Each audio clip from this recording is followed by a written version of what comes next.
There's a special kind of coldness reserved for the family disappointment. My name is Helen Harris. I spent 2 years building the River Bend project from the ground up, earning the trust of a community my family ignored. It wasn't just a proposal, it was my promise. Then 10 days before the gala, I was locked out. My access revoked. My mother's text was simple: "Don't come, you'll ruin the atmosphere." I found out why when I saw the invitation. They hadn't just stolen my work. They were announcing it as my sister's flagship project to celebrate her engagement. They thought I'd go quietly, but they forgot who I am. Stay with us to hear the rest of the story. Like, share, comment, and subscribe to our channel. We always appreciate the time you spent here with us. The text message that finally broke me didn't come from an enemy. It came from my mother, and it was colder than the Newport wind in January. But that moment was still hours away. At 2:17 a.m., I was running on nothing but caffeine and a desperate burning hope, my small apartment lit only by the glow of my monitor. The cursor blinked patiently at the end of page 150. Done. I leaned back so fast my neck cracked in protest. The Riverbend Project, a community-led revitalization. It looked so sterile as a file name. It didn't capture the smell of Mama Rose's kitchen, the grit of the pavement, or the sound of the community meetings that stretched past midnight held in drafty church basements. This wasn't a file. It was a covenant. I'm Helen Harris. I'm 28. And I am the walking, breathing disappointment of the Harris family. My family runs the Harris Foundation. You've seen the name plastered on museum wings, etched into university libraries. It's a monolith of New England old money, a fortress of legacy and image. My father, Arthur, runs it like a cutthroat business, and he treats me like a low-level, surprisingly useful employee. My mother, Genevieve, is the high priestess of that image. Her approval is a currency I stopped trying to earn years ago. My very existence, my practical clothes, my refusal to play the game is a constant source of friction. And then there's Beatrice. B, my older sister. B is perfect. She is blonde, polished, and charmingly empty. She's the official face of donor relations, which means she takes 3-hour lunches and smiles for cameras, securing donations based on a shared alma mater and a love of sailing. She's never set foot in Riverbend unless you count driving past it with the windows up. I, on the other hand, practically live there. For 2 solid years, Riverbend has been my entire world. It's the neighborhood the city tried to erase, a scar of concrete and urban neglect. My family sees it as a branding opportunity, a problem to be solved with a hefty check and a catered press release. I see it as the most vibrant, resilient place I've ever known. I didn't waltz in with a clipboard. I spent 6 months just listening. I've earned their trust. My 80-hour weeks weren't for a paycheck. They were for the families in the subsidized units, for the small business owners getting pushed out by gentrification, for the kids who deserved a safe place to play. This 150-page proposal wasn't theory. It was their voices, their data, their sweat, all bound together by my logistical and financial modeling. I had the data to prove this community-led model worked, that it was sustainable and just. In 10 days, the foundation would host its annual gala at the museum. The climax of the night was supposed to be my presentation, followed by the board's vote on the $5 million grant. This was it. The final hurdle. My entire life's work, everything I'd sacrificed, my credibility, my promise to that community came down to this. My finger hovered over the mouse. I attached the PDF, the culmination of 24 months of my life, and uploaded it to the foundation's private server. My hands were shaking. I grabbed my phone, my thumb hovering over my mother's name. I just wanted one word of encouragement. Good luck. Well done. Anything. I typed, "It's done. The Riverbend proposal is in." I waited and waited. My apartment was silent. I watched the gray, unforgiving light of dawn creep over the city skyline. My phone buzzed on the desk, startling me. A single message from Genevieve Harris sent at 5:30 a.m. Received. 2 weeks crawled by. 2 weeks of agonizing silence from the foundation, which my father insisted was standard board review protocol. The gala was only 10 days away, and my presentation time still hadn't been confirmed. My anxiety was a live wire thrumming under my skin, but I tried to bury it in work. I was on site in Riverbend, standing in the cramped, busy kitchen of the community center with Mama Rose, the neighborhood's undisputed matriarch. The air was thick with the smell of roasting garlic and Mama Rose's strong coffee. We were reviewing the final blueprints for the shared workspace, the centerpiece of Phase 1. "They're gonna try to give us beige walls, Helen," she said, tapping the floor plan. "You make sure you tell those rich folks we want the color of the sunrise, you hear?" I laughed and pulled out my laptop. "I'll put it in the presentation notes right now, ma'am. Let me just log in." I clicked the bookmark for the Harris Foundation portal, entered my credentials, and hit enter. A sterile white screen appeared, in bold red letters, "Access revoked." I stared at it. "That's weird, must be a glitch." I tried again. "Access revoked." A cold pit opened in my stomach, sudden and sickening. The garlic smell was suddenly overwhelming. "Helen, you look like you've seen a ghost," Mama Rose said. I waved a hand, trying to smile. "Just a tech issue. I'll be right back." I walked out into the noisy hallway, my heart hammering. I called my father, straight to voicemail. I called my mother, straight to voicemail. This was not a glitch. This was a lockout. My fingers were trembling as I dialed the foundation's IT admin. Kevin, a decent guy who loved talking about obscure sci-fi. He picked up on the first ring, but he didn't speak. "Kevin, it's Helen. I'm locked out of the portal. I think my account is bugged." There was a long pause, just the sound of him breathing. "Kevin, Helen," he whispered. His voice was terrified. I can't talk. I shouldn't even be answering." "What are you talking about? What's wrong?" "Your father," he stammered. "He came down personally. They changed all the locks. The server—" "Helen, I saw the directive, the Riverbend project file. It's been reassigned. I'm sorry, I have to go." The line clicked dead. Reassigned. The word echoed in the sudden silence of the hallway. I felt dizzy. I walked out into the bright, cold afternoon, got in my car, and just drove. I ended up outside Leo's apartment complex, texting him to come down. He took one look at my face and pulled me into a hug right on the sidewalk, his paramedic uniform smelling faintly of antiseptic and safety. "What did they do, Helen?" he asked, his voice rough. He was the only one who ever saw my family for what they were. I was about to tell him to piece the fragments together when my phone chimed with a new email. The official e-invitation for the gala. It was beautiful, embossed with the gold Harris Foundation seal. And there under the seal was a smiling professional photo of my sister B, her arm linked with a man I'd never seen, Griffin Vandermeer. Above the photo, the headline glittered, announcing the engagement of Beatrice Harris and Griffin Vandermeer and introducing their flagship initiative, the Riverbend Project. I think I stopped breathing. It wasn't a mistake. It was a heist.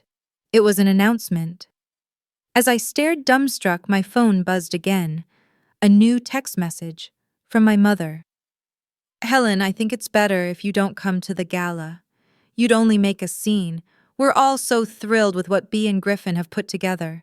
Your research was an excellent starting point. We need everything to be perfect for her special day." I didn't reply to my mother's text.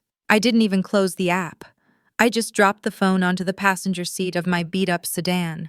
Leo was knocking on the car window, his face a mask of concern, but I couldn't even look at him. I just put the car in gear and pulled away from the curb, leaving him standing there. He called. Once. Twice. On the third ring, I powered the phone off and threw it back on the seat. The 2-hour drive to Newport was a blur. The sorrow I should have felt, the familiar ache of being the family disappointment, was completely absent. It had been burned away, cauterized by something new. It was a white-hot, clarifying rage. A rage so pure, it felt like ice in my veins. My hands were perfectly steady on the steering wheel. I wasn't going there to cry. I wasn't going to beg. I was going there for an answer. I was going to make them say it to my face. The gates to the estate were open, as they always were on weekends, expecting deliveries or groundskeepers. I drove my dusty car up the long, crushed stone driveway and parked it right on the pristine circle in front of the main house, blocking the entrance. I didn't care. I walked straight in the unlocked front door. I still had a key, a detail I'm sure they'd just overlooked, and followed the sound of muted laughter. They were in the sunroom. Of course.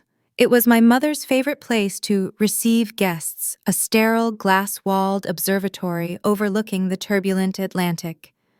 It was the coldest room in the house aesthetically and literally. And there they were, perfectly framed against the gray churning ocean, the impenetrable front. My mother, Genevieve, holding a teacup. My father, Arthur, reading the Wall Street Journal. My sister Bee, glowing, her hand resting delicately on the arm of a handsome, smirking man in a cashmere sweater. Griffin Vandermeer. They all looked up as I entered, my practical boots loud on the marble floor. Their smiles didn't falter, but they tightened. They'd been ambushed. "Helen!" My mother said, her voice laced with the polite, icy displeasure of someone finding a bug in their salad. "We weren't expecting you. You should have called." "You reassigned my project," I said. No preamble, no hello. My voice was flat, hard. My father sighed meticulously, folding his paper and placing it on his lap. "Helen, don't be dramatic. It's just business. You did the groundwork, and we appreciate that. It's a foundation project, which means it belongs to us." He leaned forward, adopting the patient tone he used for underperforming board members. "Now let the adults handle the execution." The adults. The word hung in the air, thick with condescension.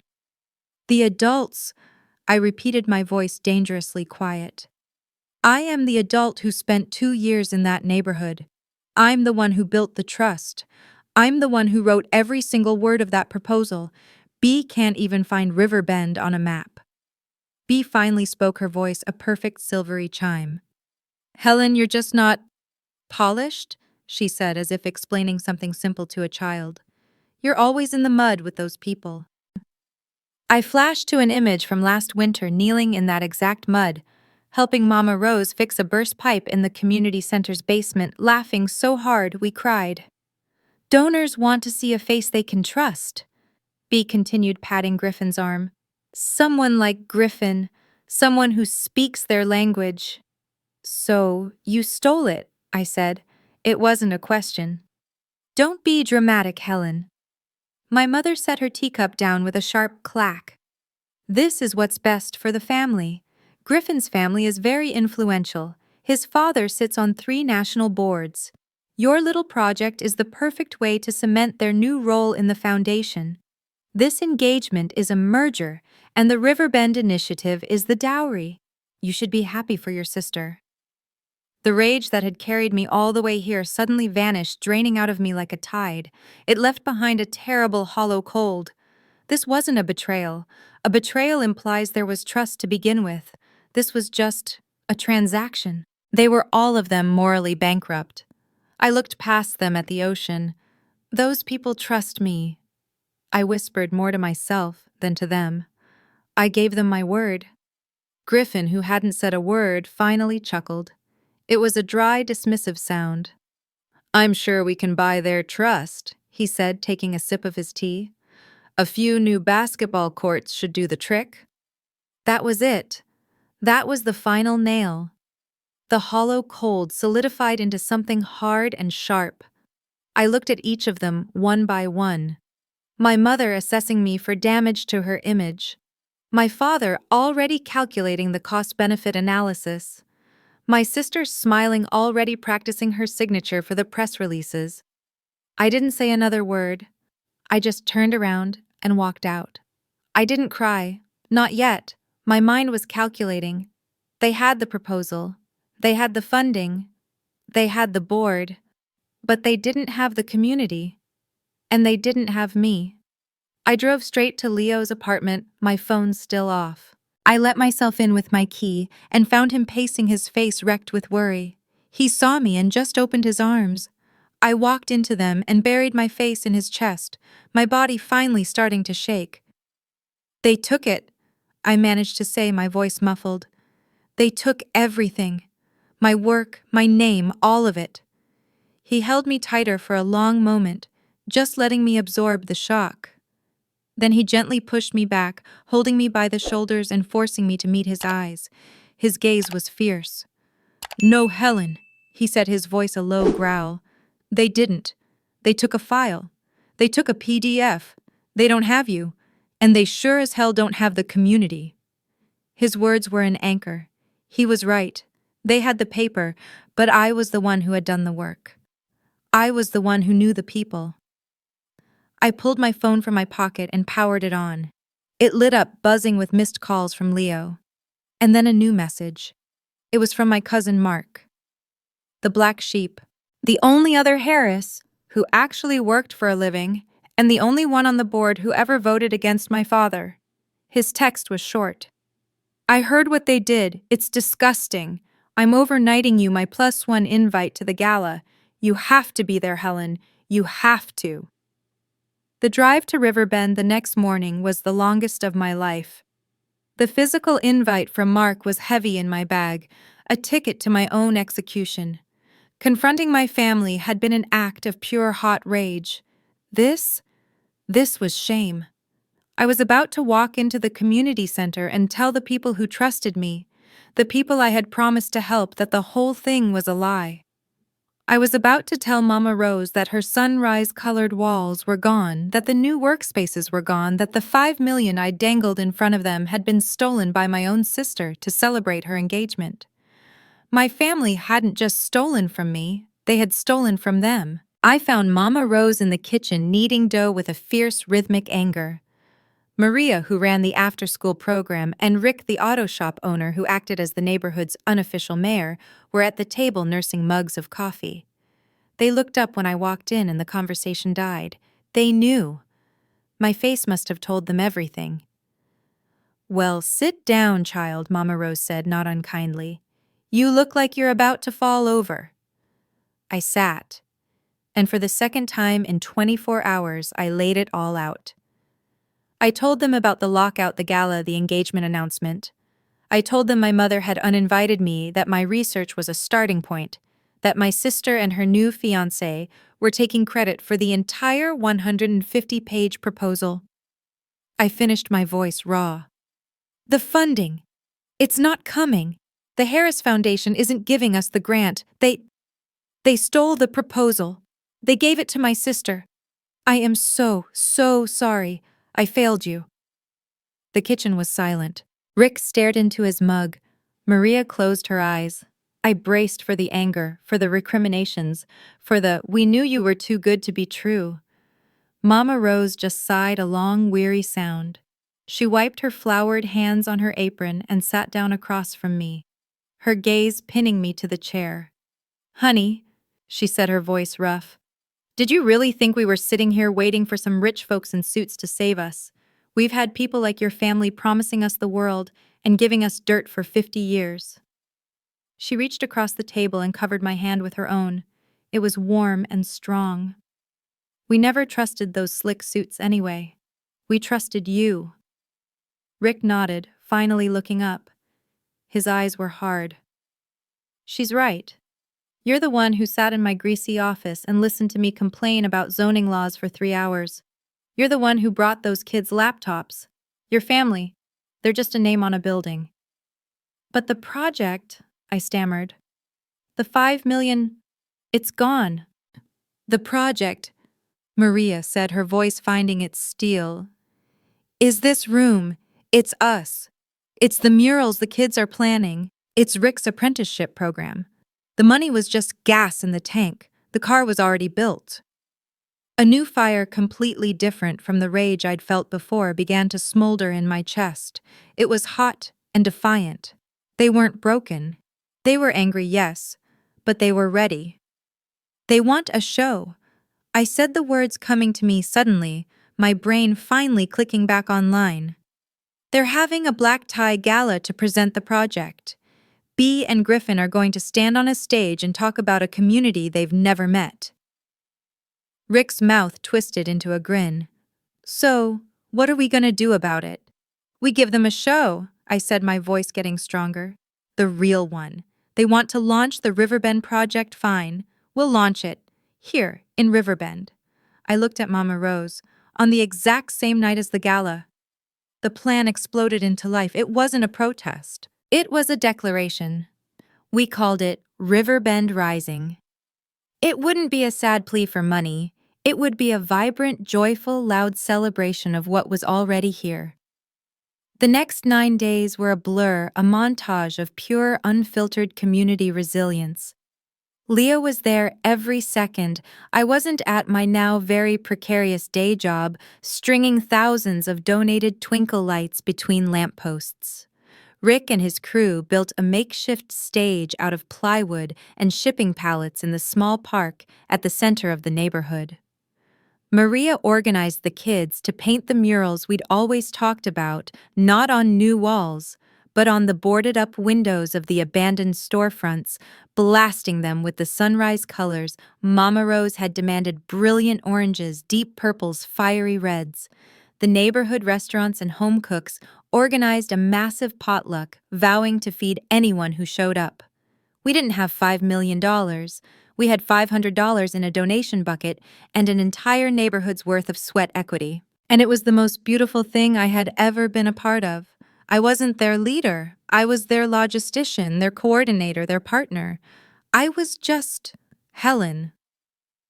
3 days before the event, as I was knee-deep in speaker cables, a woman with a sharp haircut and a sharper gaze walked up to me. Sarah Jenkins. She was an indie journalist, a local bulldog who'd been quietly documenting the Real Riverbend project for months, skeptical of the Harris Foundation's involvement from day one. "I've been calling your office," she said, pulling out a notepad. "No one's talking, and I just saw a press release about the Harris Gala, about Beatrice and Griffin Vandermeer's new initiative. So what the hell is this?" I told her. Everything. Her expression went from curiosity to journalistic hunger to pure, unadulterated outrage. "They what?" she hissed. "They stole it. They just stole it." "They took the file," I said, echoing Leo's words. "They don't have the people." "Helen," she said, her eyes blazing, "this isn't just a neighborhood story. This is a story about the soul of this city. This is the real thing." She motioned to the bustling park versus the empty performance. "We're coming! My whole crew. We'll cover this, not that black tie farce." She paused, then gripped my arm. "But you have to do something for me. For the story. For this," she gestured again. "You have to go to that gala first. You have to be seen. You have to let them see you. Let them see what they stole right before we show the world what they missed." And so on Saturday night, I found myself standing on the marble steps of the museum. The street was clogged with limousines.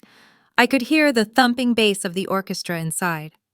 I looked at my reflection in the dark glass doors. I wasn't wearing a gown. I wore a simple sleeveless black dress I'd owned for 5 years. My hair pulled back in a severe bun. I was a shadow, a ghost at their feast, just as Sarah had said. I held the cream-colored embossed invitation from my cousin Mark in my hand. My phone buzzed. A text from Leo sent from the middle of the Riverbend Rising Festival, which was already underway. The accompanying picture was a sea of people all laughing under the twinkle lights. "Showtime," his text read. "You ready?" I took a deep breath, the cold air burning my lungs. I texted back 2 words. "I'm going in." I pushed through the heavy glass doors. The transition was instant and brutal. Outside, the city was cold and real. Inside, the grand hall of the museum was a hermetically sealed bubble of impossible wealth. The air was thick with the competing smells of expensive perfume and hothouse lilies. A string quartet sawed politely at Vivaldi. In a far corner, their music completely drowned by the roar of 300 voices shouting at each other over champagne. Hundreds of tuxedos and glittering gowns swirled in a sea of performative importance. I felt utterly alien, a crow in a flock of peacocks. I clutched Mark's invitation in my hand and started walking. I didn't try to blend in. I didn't grab a drink. I just moved through the crowd with a fixed, cold purpose, my simple black dress a void in the glittering chaos. I saw them see me. My mother Genevieve was holding court near the main stage, a champagne flute held like a scepter. Her eyes scanned the room, landed on me, and her practiced smile didn't just falter, it evaporated. It was replaced by a look of such pure, undiluted fury that for a second I almost flinched. She put her glass down and turned her back to me, a silent, vicious dismissal. Across the room, my father Arthur was in a tight knot of men in identical expensive tuxedos. He saw my mother's reaction, and his eyes found me. There was no emotion, no shock, just calculation. He raised a single finger, catching the eye of a bulky security guard near the entrance, and pointed directly at me. The guard nodded, his face impassive, and began to move. He cut me off before I'd taken 10 more steps. "Ma'am, I'm going to have to ask you to come with me." His hand was polite but firm on my elbow. "She's with me, Gary." A voice sharp and amused cut through the din. My cousin Mark materialized at my side, a glass of whiskey in his hand. He looked bored, which for Mark was a sign of high alert. "Helen is my guest for the evening. You can check the list." The guard Gary looked confused. His earpiece was probably buzzing. "Sir Mr. Harris himself just indicated." Mark leaned in, his voice dropping to a conspiratorial whisper, but it was loud enough for me to hear. "Gary, you know I sit on the board, and you know I'm the only one who actually reads the audits. Right now I can think of 3. Let's call them creative accounting decisions in the last fiscal quarter that the New York Times would just love to hear about." He smiled, a thin, wolfish grin. "Or you can go back to your post and get another drink. Your call."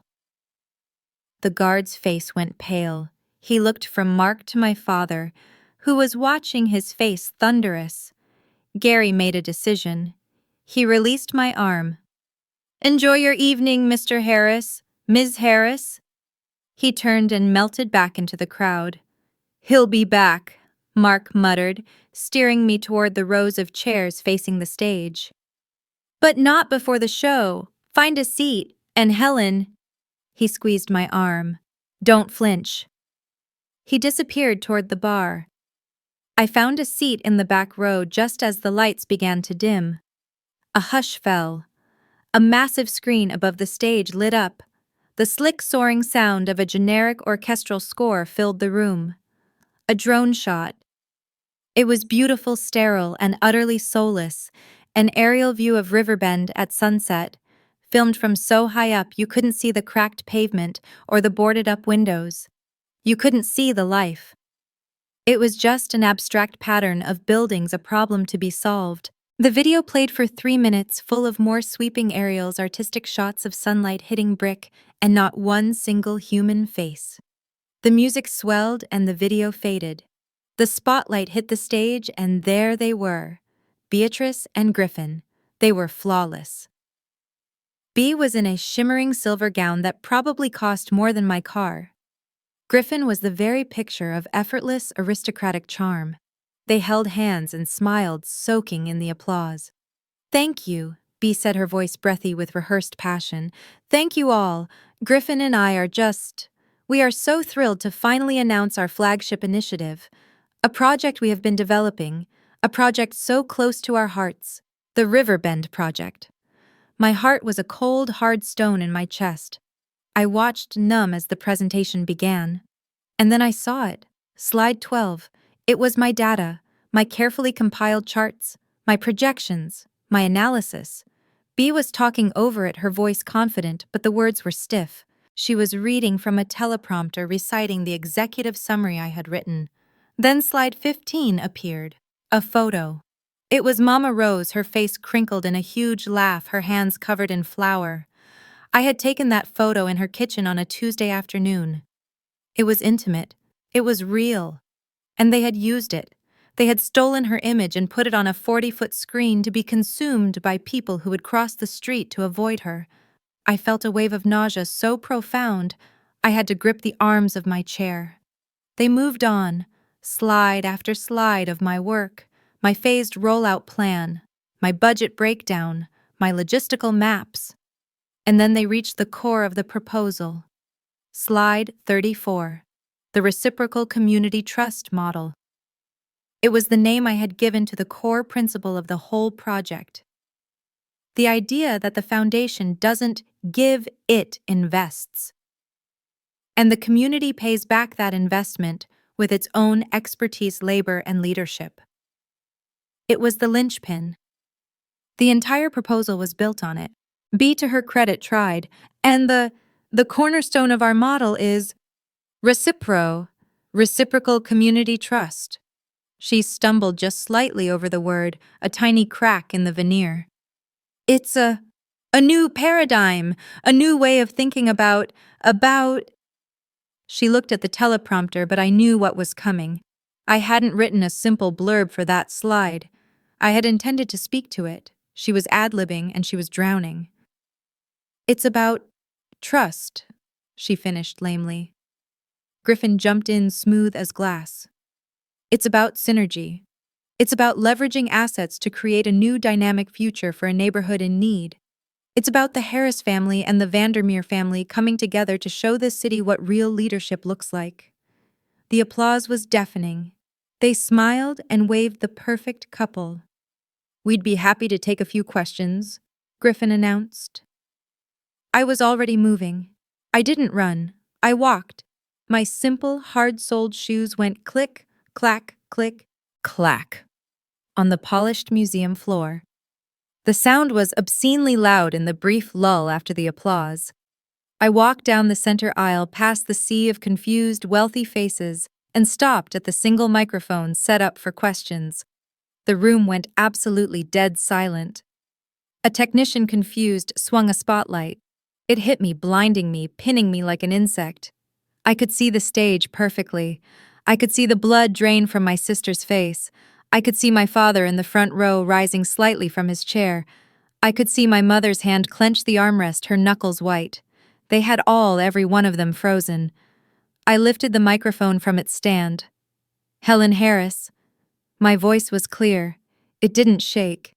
It was amplified, booming through the silent hall. My question is for Beatrice. I turned to my sister. Her smile was a painted-on grimace. On slide 34, you referenced the reciprocal community trust model. It's a fascinating concept. I was hoping you could elaborate on its core principles.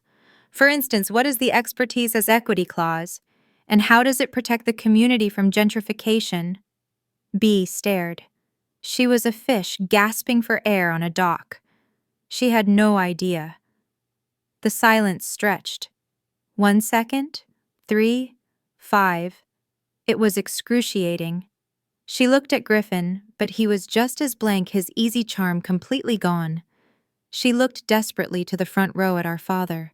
Arthur was staring at me, his face a mask of cold fury, but he had no answer.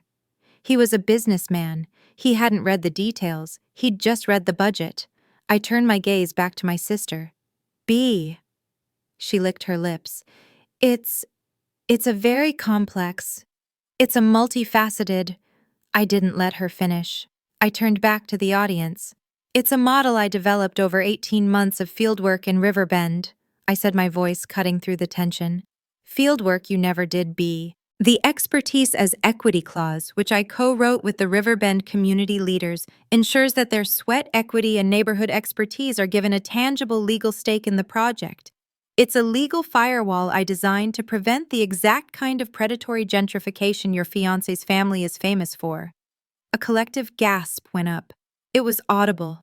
That's my data on those slides, I continued, my voice gaining power. Those are my partners. That photo you used, that's Mama Rose, and you don't have her permission. This isn't your project, it's my project. And this presentation, I gestured to the stage, to the perfect empty couple. This wasn't a gift, it was a theft. I could hear my mother screaming my name now, a sharp, furious, "Helen!" But I wasn't finished. I looked out at the hundreds of stunned faces at the donors at the city's elite. And while you're all in here in this beautiful airless room celebrating a theft, my real partners are celebrating their work. The real Riverbend project is happening right now in Riverbend. We're holding a festival. It's called Riverbend Rising. There's music and food, and it's being run by the very people you just saw, reduced to a data point on a slide. So if anyone...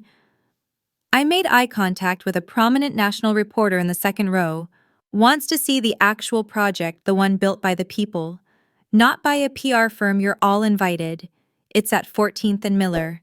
We'll be there all night. I let the words hang in the air. Then I let the microphone drop.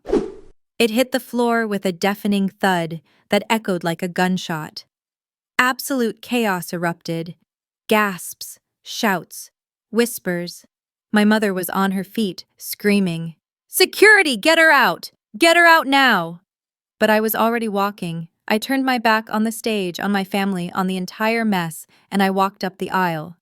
I didn't run. I walked straight out the front doors, past the astonished valets, and into the cold, clean night air. I got in my car. My hands finally were shaking. I started the engine, pulled away from the curb, and drove not toward my empty apartment, but toward the glow in the sky, toward the music, toward Riverbend. The adrenaline that had held me together evaporated the second I hit the highway, leaving me shaking so hard I had to pull over for a minute. The echo of the mic hitting the floor, that violent final thud, was still ringing in my ears. I took one deep, shuddering breath, gripped the wheel, and drove toward the music. I could hear it from 6 blocks away, a pulsing, joyful beat that was the polar opposite of the polite, dead Vivaldi at the museum. When I turned onto 14th Street, I had to stop the car. The street was packed. It wasn't just the neighborhood, it was a sea of people. Hundreds, maybe 1,000. They had come from all over the city, drawn by the lights, the music, the smell of food. The twinkle lights Leo had strung were a canopy of stars, illuminating the massive new murals, the sunrise colors blazing under the streetlights. It was loud, it was vibrant, it was alive. I got out of my car and was just absorbed. A kid handed me a paper plate piled high with Mama Rose's cooking. Someone I'd never met grabbed my hand and pulled me into a dance circle. I was laughing, a strange, breathless sound. I saw Leo near the stage, his face tight with worry, scanning the crowd. Then his eyes found me.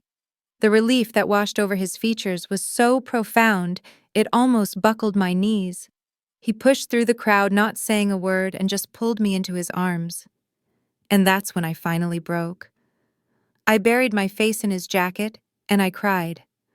Not the cold, hollow tears of betrayal, but hot, messy, overwhelming tears of release. I cried for the 2 years of work, for the shame, for the confrontation, for the sheer, terrifying relief of it being over. "You did it," he whispered into my hair, just holding me. "You're okay. You did it." "Helen!" Sarah Jenkins appeared at my elbow, her eyes electric, a cameraman right behind her. "My God, you actually did it. I got a tip from someone at the gala. A friend of your cousin's said a ghost was at the mic. I sent my second camera. We got it, Helen. We got the whole thing. The question, Bee's face, the mic drop. We got everything." She grinned, a predatory, triumphant look. "I'm splicing the footage now. This is it." The rest of the night was a dream. I wasn't the Harris Foundation's failed employee. I was just Helen. I ate, I danced, I listened as Mama Rose took the plywood stage and delivered a speech that brought the entire crowd to a roaring cheer. It wasn't a party. It was a resurrection. I woke up at 6:04 a.m. on my own couch, Leo asleep in the armchair opposite. My phone was on the coffee table, buzzing so violently it was about to vibrate onto the floor. I picked it up. A single text from Sarah sent at 6:00 a.m. sharp. "It's live." It was a link. I clicked it. The headline was simple, devastating, the tale of 2 foundations. It wasn't just an article. It was an 8-minute atomic bomb of a video piece. Sarah had woven it together like a master. It started with the slick, cold, soulless drone shots from the gala, my father's voiceover talking about legacy. Then it cut to the opulent ballroom, the glittering, empty crowd. It showed Bee and Griffin on stage smiling their perfect plastic smiles. Then the video split. On the left, the gala. On the right, grainy handheld footage of Riverbend rising. At the exact same time, the vibrant murals, the dancing kids, the massive, joyful crowd. Then the climax. The audio from the gala took over. My voice clear and cold. Helen Harris. My question is for Beatrice. It showed her face freezing, the panic in her eyes. It showed my father rising from his chair, and then it showed my speech, every single word culminating in the thud of the mic drop. The video didn't end there. It cut immediately to Mama Rose on the plywood stage in Riverbend, her voice a righteous thunder. They think they can buy us. They think they can steal from us. We are Riverbend. We build ourselves. The piece ended with a quiet final interview clip, Mama Rose looking straight into the camera. Helen is family. She's got grit. Those Harrises, they're just thieves, empty suits. By 8 a.m., a national news anchor had tweeted the link with the caption, "This is the most incredible story of corporate versus community I've ever seen. Watch this. Just watch." By 10 a.m., it was the #1 trending topic in the country. The Harris Foundation's social media pages were a dumpster fire. My sister's face, frozen in panic, was already a meme. The comments were brutal. Performative trash. The definition of privilege. Give Helen Harris the $5 million. But then the real consequences started.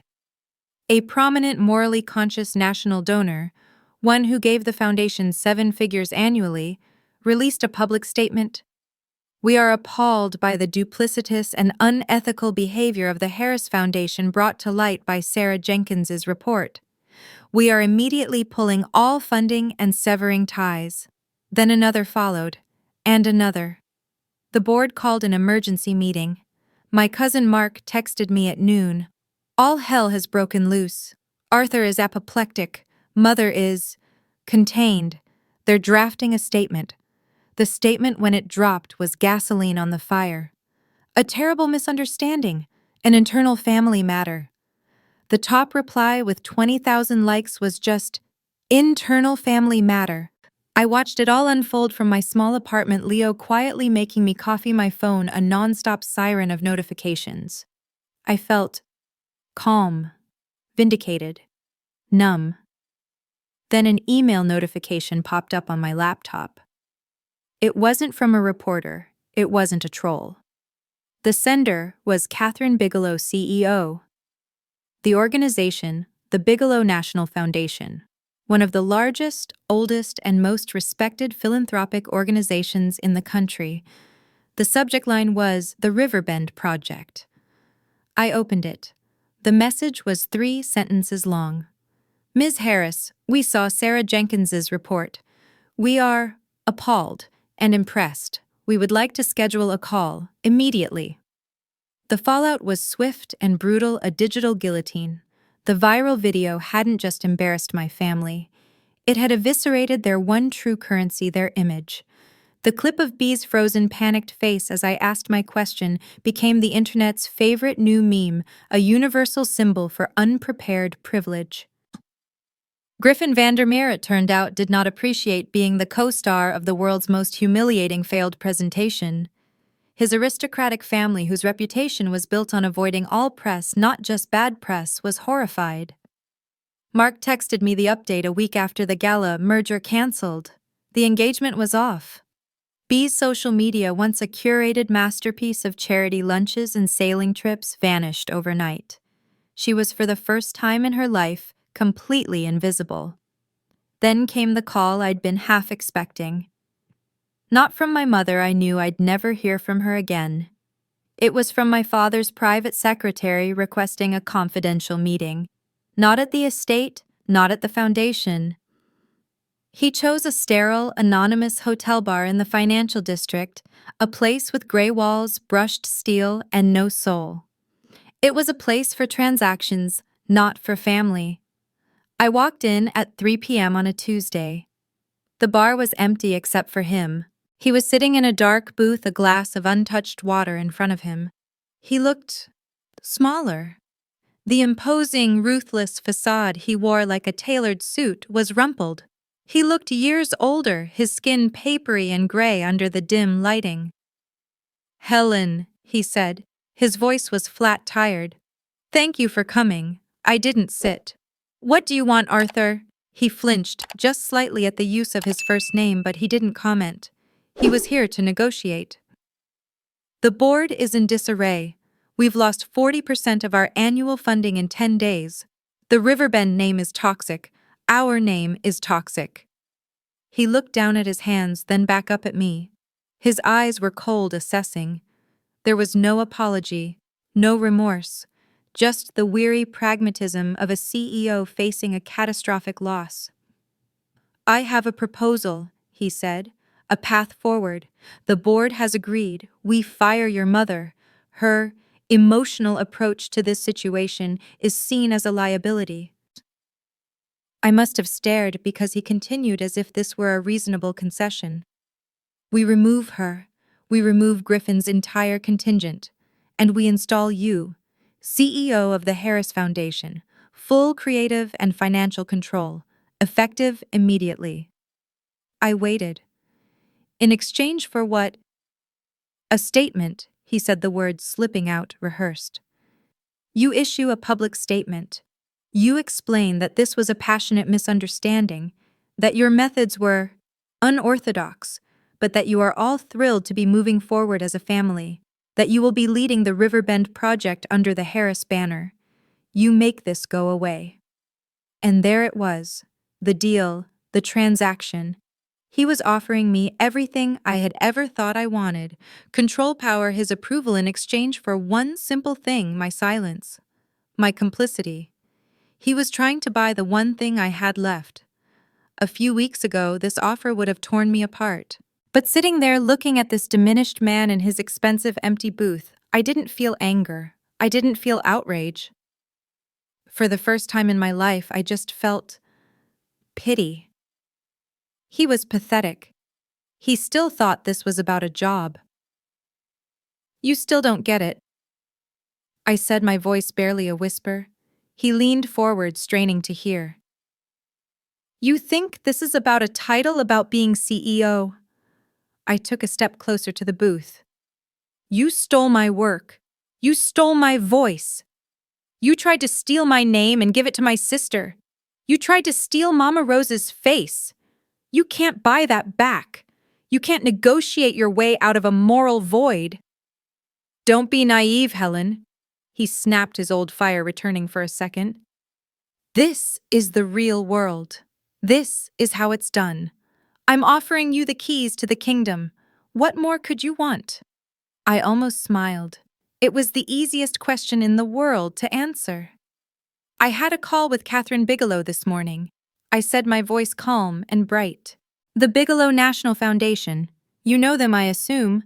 His face stiffened. "They loved my reciprocal community trust model. They loved my data. They loved, and I quote, the sheer ballsy integrity of the Riverbend Rising Festival. They are funding the Riverbend project, directly. The full $5 million wired to the community's new independent account, not to you." His face went gray again, but I wasn't finished. "They're also funding me," I said. "They're giving me a 3-year seed grant to start my own nonprofit. An independent initiative. No board of directors full of bitter, entitled old men. Just me, my team, and the communities we partner with. So you see, I don't need your kingdom." I motioned around the empty bar. "I have my community, I have Leo, I have my work, and I have my name. My real name, the one I'm building for myself." I let the words land. "What do you have, Dad, a tarnished one?" I turned around. "Helen, wait," he called out, his voice suddenly desperate, the negotiator realizing he'd lost everything. We We can counter the offer. We can. I didn't look back. I just kept walking. I left him alone in the sterile gray bar, a king on a broken throne, and I walked out into the sunlight. A year, 12 months to the day. I'm standing on the corner of 14th and Miller, but the cracked pavement is gone. The air smells like fresh turned earth and sawdust. Today, this ground is a buzzing construction site, the future home of the Riverbend Community Center. It's not the cold, sterile glass and steel box my father would have built to etch his name onto. This building was designed in the church basement, its blueprints argued over, refined, and finally approved by the people who would actually use it. It has a kitchen big enough for Mama Rose to hold 3 cooking classes at once. It has a soundproof workshop for Rick's mechanics program. And its eastern wall is a solid sheet of glass, ready for the sunrise. The Bigelow Foundation grant made it possible. The community's resilience made it real. The crowd gathered isn't the city's elite, it's the neighborhood. It's us. At the center of the graded dirt, Mama Rose stands tall, wearing a bright purple suit and holding a golden shovel. She looks for all the world like a queen addressing her court. She catches my eye and gives me a sharp, joyful wink.